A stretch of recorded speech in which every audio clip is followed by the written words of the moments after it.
Hello, everyone. It's Roselle Malin, the Parenting 911 coach. So I'm glad you're here with me. We're going to talk a little bit today about parents need a backbone. Yeah, parents need a backbone.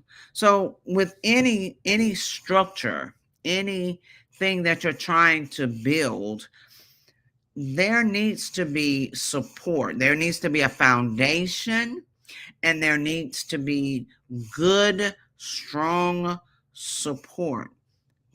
Parents are the backbone for the family. Parents are the one that give the family the structure, the support. Parents are the ones that hold the family together, which also means that parents have to learn how to maneuver, how to pivot, how to make the adjustments as needed, how to tweak things as children grow, as things develop, as things change in the family. But parents need a backbone. As I work with parents, I see so many of them not having a backbone, not realizing they even need one. And it's to the point where so many of them don't know how to set rules. They don't have any routines. There are no consequences. It is just children kind of raising the parents. It's children telling the parents what to do and when to do it and how to do it. And it's the children saying, what they will do, what they won't do. It's the children kind of running the show. But parents are the ones who have the authority to rule home, and to do it in a loving way, in a nurturing way, where everyone's needs are met. Not in a way where it's only thinking about themselves, but in a way so that everyone in the family can feel they belong, can feel, someone gets them, someone understands them, can feel loved and nurtured and cared for. Parents have to have a backbone, though.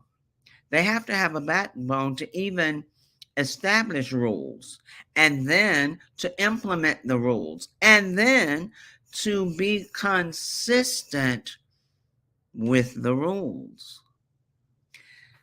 It's amazing to see or to realize the simplicity in consistency. So let's talk a minute.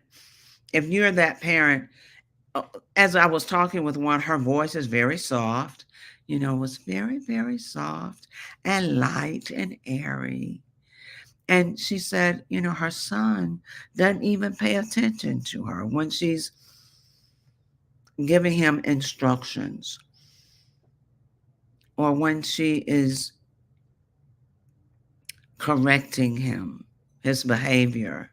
He doesn't really listen. She said he really laughs it off. He kind of just laughs it off. So I told her, I said, okay, it doesn't matter if your voice is soft or not. I don't have a soft voice. So yes, my voice, as some people tell me, is commanding, just my voice. But it doesn't matter if you have a soft voice. What matters is how you use the voice. All right? What really matters is going to be how you use your voice. Now, like I told her, first of all, you have to change the tone. It's similar to if you get upset with your husband Your tone changes. And she went, well, yeah, it does. I said, yes, because then you're letting him know that you mean business. With whatever that is you're saying, you mean business. So it has to be the same way with the children. Your tone has to change. You have to let the child or children know, okay, now I mean business. The other part of having a backbone is not giving too many chances. So if you've said that same thing 15 times and you really expect the child to change, it's not going to work, because that's 15 times that you've taught your child that what you're saying really doesn't matter. If they can get away with not obeying you 15 times, why can't they get away with disobeying you a 16th time, a 17th time, an 18th time? All right. So you have to establish how many times you're going to say whatever you're saying to your child. Is it just one warning? Is it only two warnings? And after the warnings, if the child doesn't comply, then there comes a consequence. So you, parent, have to decide that. I said, so your tone has to change. And you're no longer asking, but you're making a demand. So your stance changes. Your disposition, your expression changes. This is where your backbone comes into play, because you're standing up straight. You mean business. And you're looking at them. Now, you don't necessarily have to stand there and eye them up and down. That's not what I'm saying. Like, no. That they used to call it me mugging. I don't know what they call it now. But you don't have to do that to them. But you are letting them know that something has changed. Something about your voice just changed. Something about the expression on your face just changed. Something about your posture just changed. And the children pick up on that. They pick up on all of that. And making eye contact makes a difference. And then you can say, this is your last warning. Now, you don't need to say that after 15 times, because you're training them then not to trust you and not to trust what you say anyway. But after one warning, or maybe the second warning, after that, a consequence must come if your children are not willing to comply with what you are asking them to do. So you can say, even after that first time, this is your last warning, or this is your only warning. All right? Many times when your tone changes and your disposition changes, and you are eye to eye with them, looking at them eye to eye, many of them will stop because they know something is different. Now, they don't realize that a consequence necessarily is coming, but if you allow the consequence to come, then you're teaching them a whole new pattern. You're teaching them a new habit. You're teaching them that when you say something in that tone of voice, when you say something with that expression on your face, when you say something and your whole posture has changed, like you sit up or you stand up or you kneel down right by them, They'll know what that means. However, you have to be consistent. It's the simplicity of consistency. When you learn that you must be consistent with that, if you really want your child to listen to you and to comply with what you're asking them to do, you have to be consistent. Now, at first, there are going to be some children that immediately comply. There are going to be some others that kind of look at you strangely like, what are you doing? you know? And you have to remain consistent. And you wait, you pause, you give them a moment now to make the choice. Are they going to choose to comply or not? You give them that moment because they are processing this new development.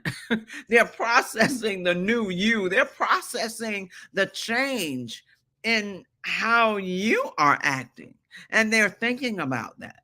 They're wondering, is she really going to do something? Is he really going to do something? And give them a moment. You don't have to say another word.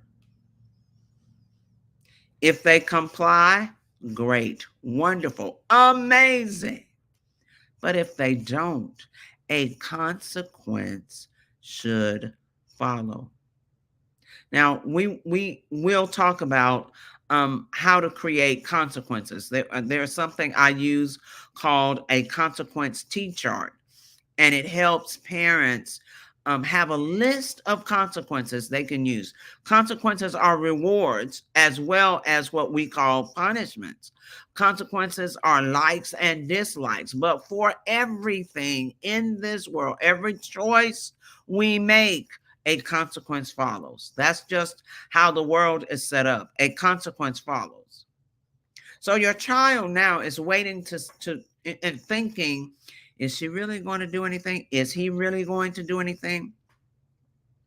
And they're looking in your eyes and they're really trying to get a feel of this new you.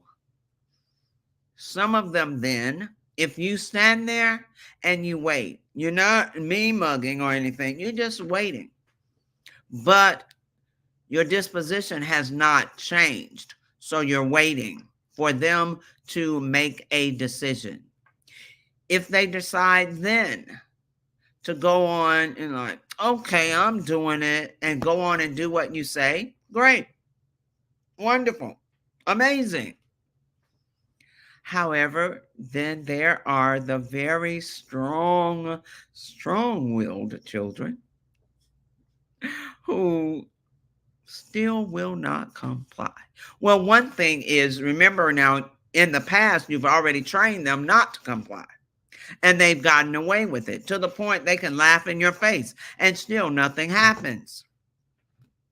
Like this mother said, she said, I don't want to just rely on my husband. I want to be able to say something to my son and he respects me enough to do it. Okay. And I said, you're absolutely right. So if that child, the strong-willed one, still doesn't comply, what do? Then you put a time on it. Some people count. Some people say 1, 2, 3. Meaning when I get to 3, if you have not decided to comply, then the consequence comes. Some people will say, you have 1 minute to get the toys up like I asked. And they set a timer, and when the timer goes off in 1 minute, if the toys are not up, then a consequence follows. Right? Sometimes a parent says, okay, you've made your decision. Here's the consequence. And the child will say, wait, I'm doing it. Okay, great, fine. Because what you're teaching them is to respect what you say. But you must be consistent. consistent. You can't change everything for one day and the next day because you don't feel like it, or you're frustrated or angry, or things didn't go well at work, or you're upset with your spouse or whatever. You have to be consistent, because we're teaching and training them that when our tone changes up, a red flag should go up in their heads already, because they know what's coming next. And when we sit up, they know what's coming next. And we have to do it that way each time. That's consistency. So for that child that's really, really strong-willed and really doesn't think you're going to do anything, then the consequence must come. The consequence must come. Sometimes at the beginning, the consequence has to be harsh enough to get their attention. Let me tell you, sometimes it's just a matter of surprise, the element of surprise. Sometimes you can just say, "Did you hear?" Just a clap. Did you hear what I say? Now get it done now. And if they choose not to, then the consequence immediately comes. All right. So I've just hit my hand on the table. Did you hear me? Now. Because it's that sound, it's the element of surprise. Is you conducting yourself in a way that shows you are the one in control at that moment. But a consequence must follow, and one that they don't like, one that they absolutely don't like. A consequence must follow. All right. So that goes for moms and dads. A dad was standing in the store. He was buying his son a toy.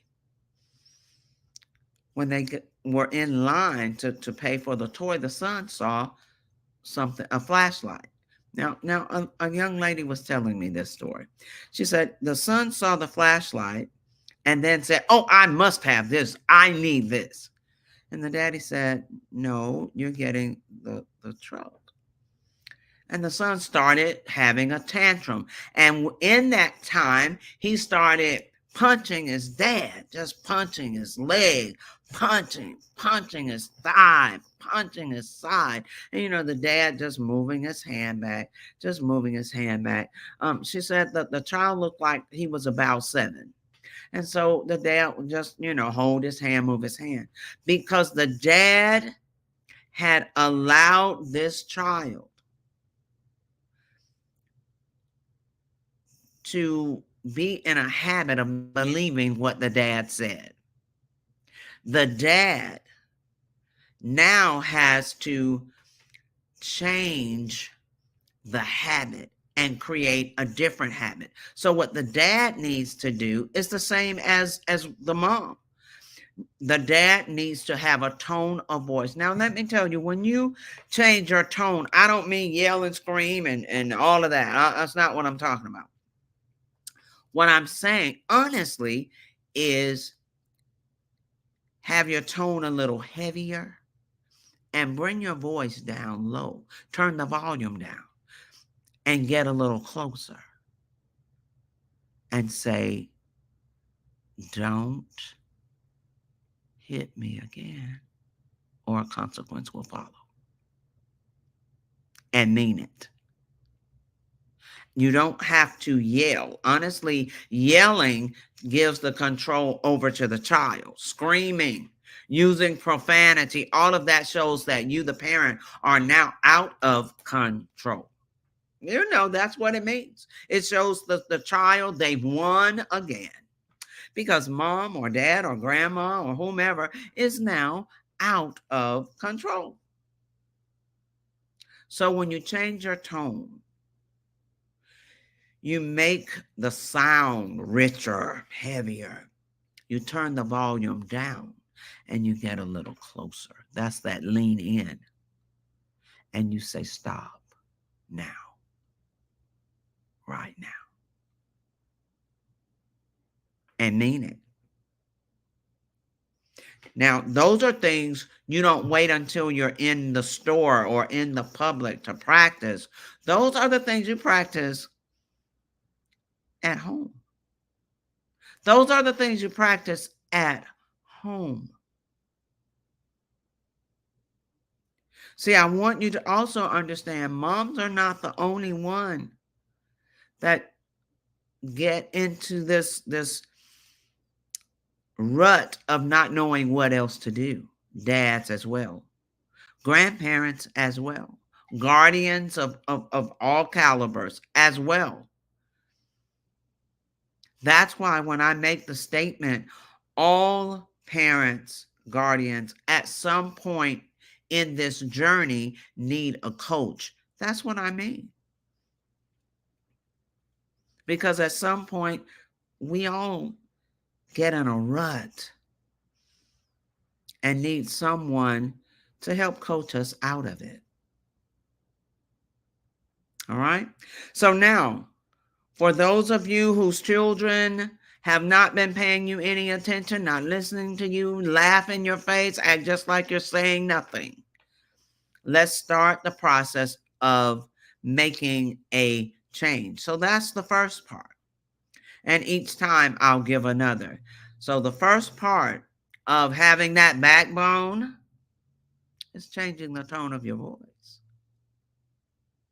Is turning down the volume, not up. Is leaning in or standing straight and is looking them in the eye, meaning what you say. Then it's allowing them a few seconds, not 30 minutes later, no, a few seconds to make the wise choice of obeying. You can give them warnings like, okay, but you have to follow with a consequence when they don't like, when they choose not to comply.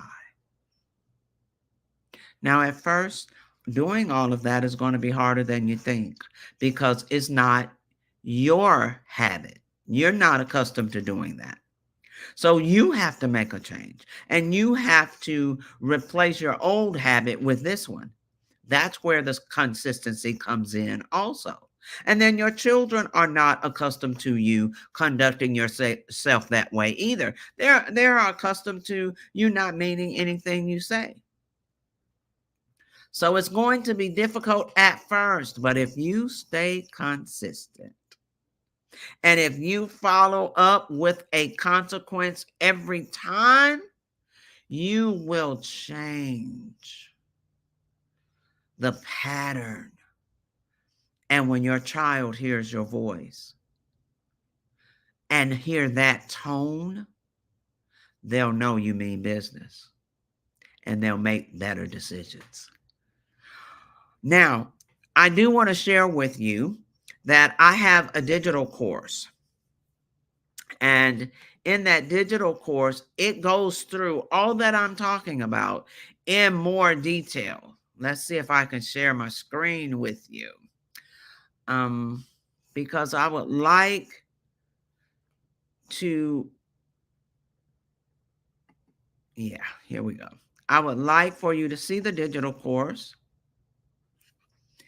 and be able to choose that.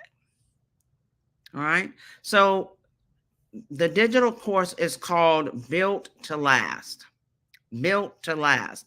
And it's 3 steps to disarming dysfunction in your family. Truth is, if your children are not listening to you when you tell them to do something, if they're laughing in your face, that's called dysfunction. And we just need to change that. We need to learn how to change that. All right. So with that, also, if when you're interested, I would like to also share, and I don't even know if I can do this. I'm working on it. I'm working on it. Here is the QR code that you can use. And in that QR code, of course, it'll take you straight to registering for this program. It has 3 modules in it, and it is a 12 lesson program, digital course, where you can move at your own pace, go back and review things and adjust as needed. All right, built to last.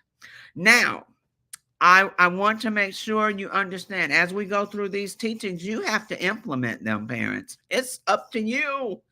When parents change, everything in the house changes. Everybody in the house changes. The environment at home changes when parents change. So when you implement and you are consistent, that's when you start seeing a change. Not the first time, maybe, but not normally. Maybe not even the second, third, or fourth time, but by that fifth time or sixth time, if you are consistent, you start seeing a change. All right. Again, I am Frizelma Lynn, the Parenting 911 coach. You can go to www.parenting911.org and set up a strategy session with me, and we can talk about where you are and where you need to go. All right. Have a great day. Remember, you are a good parent. Even good parents need coaches. You are a good parent. In coaching, my job is to help you be even greater. So if no one has sent love your ways, given you a hug, here is a virtual hug from me. And if no one has given you love, said I love you today, if the children rushed out of the house trying to get to school and no one stopped to say, Mom, Dad, Grandma, Aunt, Uncle, I love you, I'm sending much love your way. All right, have a glorious day.